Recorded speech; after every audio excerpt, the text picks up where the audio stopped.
हालात के मारे बहुत से आपने लोग देखे होंगे और तरह तरह के कारोबार काम करते हैं, लेकिन आज मेरे साथ गोल्डन बॉय मौजूद हैं जो हालात से तंग आकर, बेरोज़गारी से तंग आकर ये स्टैचू बनने पर मजबूर हैं और यहाँ लाहौर की मुख्तलिफ़ सड़कों पर ये लोगों को महसूस करते हुए, लोगों को खुश करते हुए नज़र आते हैं। लोकल आवाम ने तो अल्हम्दुलिल्लाह लाहौरी हैं, जिंदा दिल है, इन्होंने तो मुझे अप्रिशिएट किया। क्या बात। तो अल्हम्दुलिल्लाह मुझे उम्मीद नहीं थी कि इतनी इज्जत मिलेगी, लेकिन पुलिस वाले आते हैं मुझे 10 मार्च को, वो कहते हैं यहाँ पे खड़ा ना हो, हम FIR दे देंगे और हमें पूछने वाला कोई नहीं है, निकल जा यहाँ से, NOC लेके आ जा। फिर मैं वहाँ से निकल जाता हूँ। आपको पता है उनका लहजा भी माशाल्लाह से बहुत बाअदब है, प्यार है। हाँ जी, प्यार तो प्यार करते हैं, अच्छा कर रहे हैं। या जिस्म फरोश औरतें फिर रही हैं, उनके पास NOC है, नेगेटिव काम के लिए NOC नहीं है, पॉजिटिव के लिए NOC पॉजिटिव के लिए आपको NOC चाहिए। यानी अस्सलाम वालेकुम नाज़रीन, पाकिस्तान स्पेशल के साथ मैं हूँ आपका होस्ट हैदर अली और आप देख रहे हैं जुनून न्यूज़ नेटवर्क। नाज़रीन, आज मैं आपकी मुलाकात ऐसी शख्सियत से करवाने जा रहा हूँ, हालात के मारे बहुत से आपने लोग देखे होंगे और तरह तरह के कारोबार काम करते हैं, लेकिन आज मेरे साथ गोल्डन बॉय मौजूद हैं जो हालात से तंग आकर, बेरोज़गारी से तंग आकर ये स्टैचू बनने पर मजबूर हैं और यहाँ लाहौर की मुख्तलिफ़ सड़कों पर ये लोगों को महसूस करते हुए, लोगों को खुश करते हुए नज़र आते हैं। आइए चलते हैं, तारुफ़ करवाते हैं, इनसे पूछते हैं कि इन्होंने ये कब से शुरू किया, क्यों शुरू किया और इनके फाइनेंशियल यानी कि घर के जो हालात हैं ये किस तरह कंट्रोल कर रहे हैं। आइए चलते हैं, तारुफ़ करवाते हैं। अस्सलाम वालेकुम। वालेकुम अस्सलाम। कैसे हैं आप? जी शुक्र अल्लाह का, आप सुनाएं। मैं भी ठीक ठाक। अच्छा, सबसे पहले मुझे ये बताएं कि आपने ये जर्नी कब शुरू की और किस तरह शुरू की? क्या ये नए पाकिस्तान का असर आप पे भी चल गया है? नए पाकिस्तान का असर तो हमारे पे तब भी चल गया था जब 1.5-2 साल पहले हमें जॉब से निकाला गया है। तो ये जर्नी तो अभी थोड़े से चंद दिन ही चली, बाद में पुलिस आ गई है। मज़ीद आपको बताता हूँ कि हम लैंड रिकॉर्ड अथॉरिटी में थर्ड पार्टी के थ्रू हम मुलाजिम थे, हमें निकाला गया लैंड रिकॉर्ड अथॉरिटी से। वहाँ से हम वहाँ पे गए हैं असलम राव साहब के पास, सब मिलके कि सर हमें आज पता चल रहा है कि आपकी कल जॉब नहीं है, इसलिए हमें कोई जॉब के लिए थोड़ा सा इनिशिएटिव दिया जाए 1-2 माह का, ताकि हम अपनी जॉब कहीं पे तलाश कर लें, क्योंकि हैंड टू माउथ तो हुए पड़े हम सैलरी के थ्रू। तो हर घर इस तरह से चलता है, हमारे घरों में मसले भी हैं। उन्होंने कहा मैं कुछ नहीं कर सकता, गवर्नमेंट के पास बजट नहीं है। हम चुप करके वहाँ से आ गए हैं, उनसे रिक्वेस्ट नाकाम रही हमारी। उसके बाद सब ज़ाहिर बात है टेंशन में, हर किसी के कोई ना कोई मसले थे, कुछ ने खुदकुशी भी की है।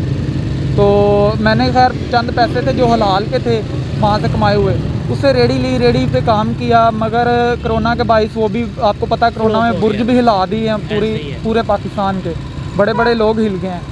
तो वो खैर रेडी भी गई। तो बाद में छोटे मोटे काम वगैरह किए, लेकिन कोई खातर जवाब ना आया। मैंने बाद में एक एप्लीकेशन लिखता हूँ PM साहब के नाम के, इमरान खान साहब मैं आपका वोटर भी सपोर्टर भी हूँ, तो लिहाजा मेरी कोई जॉब का किया जाए। इस तरह से हम सारा उनको मैंने लिखा कि घरेलू हालात भी मेरे इस तरह से हैं। तो वो दरख्वास्त मार्क होती है आगे महकमा बैतुल माल के चेयरमैन साहब को, वो मुझे एक दिन बुलाते हैं और बड़े ऐसे अंदाज से मुझे बिठा के मुझे बात सुनते हैं मेरी, और मुझे कहते हैं यार मैं ना, मेरे जो महकमा है उसके कानून के तहत मैं 10,000 से ऊपर इमदाद नहीं कर सकता, तो ये 10,000 का चेक ले लो। वो चेक लिख रहे थे, मैंने उनके हाथ उसी टाइम रोक दिया। मैंने कहा सर मुझे ये नहीं चाहिए, क्योंकि ये किसी ज़रूरतमंद के काम आएगा, नहीं चाहिए। 10,000 अब मैं ले लूँगा, लेकिन मेरा ज़मीर मुतमईन नहीं होता। मैं तो वो बंदा हूँ जो वालिद साहब से 10 रुपये लेते हुए शर्मा रहा था। तो वालिद साहब बूढ़े थे, अपने सर पे जो दुकानों पे काम किया, इस तरह से ग्रेजुएशन की है, LLB पार्ट 1 मैंने किया है। उसके बाद GOR 1 में 7 क्लब में मैंने एप्लीकेशन की है कि माली इमदाद बराए तालीम की, वो भी नई हुकूमत के तहत वो भी बंद हो गया। आप इतने एजुकेटेड हैं और इतने नॉन एजुकेटेड भी यहाँ पर लोग मौजूद हैं, जो ये उनका तो एक बहाना बनता है ना कि जी पढ़े लिखे नहीं हैं, नौकरियाँ नहीं लभ रही हैं। ये तो पढ़ा लिखा, यानी कि आप पढ़े लिखे मेरे साथ मौजूद हैं, तो आपका ये हाल है। सर पढ़े लिखे वो भी हैं जो घर में बैठे हैं, मेरे से ज़्यादा बड़ी डिग्रियां ली हैं, लेकिन मैं इसलिए कह रहा हूं कि मैंने जो स्ट्रगल की है वो उनको तो शायद कोई फ़ीस वगैरह का रेंज हो जाता होगा। मैंने तो मैट्रिक से पहले मैं 10-12 साल का बच्चा था जब तक का काम कर रहा हूँ। इसके साथ साथ आपकी फैमिली में कौन कौन है? यानी कि ठीक है कोई आपके पास कारोबार नहीं है, जॉब थी वो भी छूट गई, आप किस तरह कफालत कर रहे हैं? सर ज़ाहिर बात है, वालिद साहब भी जब हयात थे तो मेरे बड़े भाई हैं, सब 5 भाई हैं, तो मैं सबसे छोटा हूँ। तो वो अगर इतने मुझे करते तो मुझे ये काम करने की ज़रूरत ना पड़ती, मुझे 10-12 साल की उम्र में कमाने की ज़रूरत ना पड़ती। बिल्कुल बिल्कुल ऐसे और ही है। वालिद साहब को बूढ़े होते हुए भी काम करने की ज़रूरत ना पड़ती। अब सही। तो घर में वो मसले हैं कि वो तो कह रहे बस निकल जा। अच्छा, इस तरह यानी कि आप खड़े होते हैं, लोग अक्सर होता है पैसे देते हैं, तो इस तरह कितने कोई इकट्ठे हो जाते हैं, अगर होते हैं तो किस तरह घर चलाते हैं फिर? सर उसमें हो जाता है तकरीबन 2000 भी हो जाता है, 1500 भी हो जाता है, 1000 रुपया तो ये पेंट पे खर्चा आ जाता है। हाँ बिल्कुल। तो 500-1000 तक इतना बच जाता है। हाँ जी। तो कभी आपको किसी ने वो डिसएग्री किया हो, यानी कि आपके ऊपर प्रेशर डाला हो, जैसा कि अभी आप कह रहे थे कि जी पुलिस वाले तंग करते हैं, क्या वजह है उसकी? सर लोकल अवाम ने तो अल्हम्दुलिल्लाह लाहौरी हैं, जिंदा दिल हैं, इन्होंने तो मुझे अप्रिशिएट किया है। क्या बात। तो अल्हम्दुलिल्लाह मुझे उम्मीद नहीं थी कि इतनी इज़्ज़त मिलेगी। लेकिन पुलिस वाले आते हैं मुझे 10 मार्च को, वो कहते हैं यहाँ पे खड़ा ना हो, हम FIR दे देंगे और हमें पूछने वाला कोई नहीं है, निकल जा यहाँ से, NOC लेके आ जा। फिर मैं वहाँ से निकल जाता हूँ। आपको पता है उनका लहजा भी माशाल्लाह से बहुत बाअदब है। प्यार है। हाँ जी, प्यार तो करते हैं। प्यार करते हैं, तो उनके लहजे में ही काफ़ी कुछ होता है। वो मैंने दूसरे दिन 11 तारीख को 9:30 बजे 11 मार्च को मैं DC उमर शेर चट्ठा साहब हैं लाहौर के, उनको एप्लीकेशन करता हूँ कि सर मुझे NOC दिया जाए, मैं चोरी या नशा नहीं कर सकता। अब बंदा इनसे पूछे पुलिस वालों से कि जो नशा कर रहे हैं या जिस्म फरोश औरतें फिर रही हैं, उनके पास NOC है, नेगेटिव काम के लिए NOC नहीं है, पॉजिटिव के लिए NOC पॉजिटिव के लिए आपको NOC चाहिए। यानी कि ना नौकरी ना रोजगार ते ना वेला भी नहीं खड़े होने देना इन्होंने। फिर यही है आखिरी आज तो नौजवानों के पास खुदकुशी बचता है ना। अब आप जितने भी देख लें जो डकैती या चोरी में या खुदकुशी में आ रहे हैं, नौजवान ही आ रहे हैं, कोई इससे ओवर एज का बंदा बाद में पता चलता कि ये माशाल्लाह एजुकेटेड है।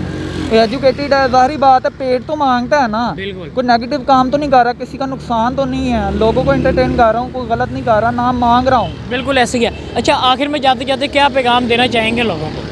सर मैं पैगाम यही दूंगा कि दूसरों के साथ अच्छा सलूक करें। लोग डिप्रेशन की वजह से ज़्यादा टेंशन में हैं, लोगों के साथ अच्छा सलूक रखें और बस लोगों को पढ़े जीने लिखे दें। नौजवानों को क्या कहना चाहेंगे? पढ़े लिखों को कहूँगा कि जो आपका दिल करता है वो करें, पॉजिटिव काम करें, कोई नेगेटिव चीज़ में कुछ ना पड़ें, ना नशे में कुछ है ना किसी चीज़ में, कोई पॉजिटिव काम करें। अच्छा, मुझे ये बताएं कि आप ठीक है ये आप गेटअप कर रहे हैं, इसके साथ आपको और किस चीज़ का शौक़ है? सर और तो मुझे लिखने का शौक़ है, अफसाना निगार हूँ, लिखता भी हूँ। क्या बात है। शायरी का थोड़ा सा मेरे से मिस्टेक हो जाती है, इसलिए मैं किसी को बताया नहीं है। शायरी की मिस्टेक काफ़ी, हदीस की तमीज़ नहीं मुझे रहती बीच में, सही। तो इसलिए वो नहीं करता। तो कुछ सुना दें, चलें, कोई नहीं, तमीज़ नहीं रहती, कौन सा आप शायर हैं तो सुना दें कुछ। चलें, सागर सिद्दीकी साहब की गज़ल है, मौके की मुनासबत से है, तो ये खान साहब, इमरान खान साहब के पेश नज़र है। जी जी। बरगश्ते यज़्दा से कुछ भूल हुई है, भटके हुए इंसान से कुछ भूल हुई है, शोले ही शोले हैं तहद्दे नज़र चमन में, क्या बात। फूलों के निगहबां से कुछ भूल हुई है, जिस अहद में लुट जाए फ़कीरों की कमाई, उस अहद के सुल्तान से कुछ भूल हुई है। हाय, हाय, हाय। क्या बात है, क्या बात हंसते हैं मेरी सूरत मफ्तूं पे शगुफ़े, मेरे दिले नादां से कुछ भूल हुई है, है, क्या बात है। हूरों की तलब मैं और सागर से है नफ़रत, ताकि तेरे इरफान से कुछ भूल हुई है। ये खान साहब की नज़र है, मौके की मुनासबत भी है, और उनसे रिक्वेस्ट है कि हमारी दरख्वास्तों पे गौर किया जाए, ना कि उसको रद्दी में फेंका जाए। क्या बात है जी। नाज़रीन, आज मेरे साथ गोल्डन बॉय मौजूद थे जो पढ़े लिखे हैं, माशाल्लाह अच्छा खासा पढ़े हैं। इनका यही कहना है कि मैं गवर्नमेंट जॉब करता था, पहले जॉब से निकाला, उसके बाद अपना काम करता था। कोरोना वायरस की वजह से जहाँ बहुत सारे कारोबार, बहुत से अमीर से अमीर तर लोग उनके कारोबार जहाँ रह चुके थे, उनकी जद में इनका कारोबार भी आया। लेकिन अब ये एक हलाल रिज़्क़ यानी कि लोगों को महसूस करने के लिए ये गेटअप करते हैं, लेकिन अब भी इनको तंग किया जाता है। इसके बाद इनका यही कहना है कि एक ही तर्बा बचता है, वो है ख़ुदकशी का, कि खुदारा हमारे नौजवानों की कदर की जाए और उनके टैलेंट की कदर की जाए, ताकि वो अपना नाम पाकिस्तान बल्कि पूरी दुनिया में रोशन कर सकें। इसी के साथ अपने मेज़बान हैदर अली को दीजिए इजाज़त। अल्लाह हाफ़िज़।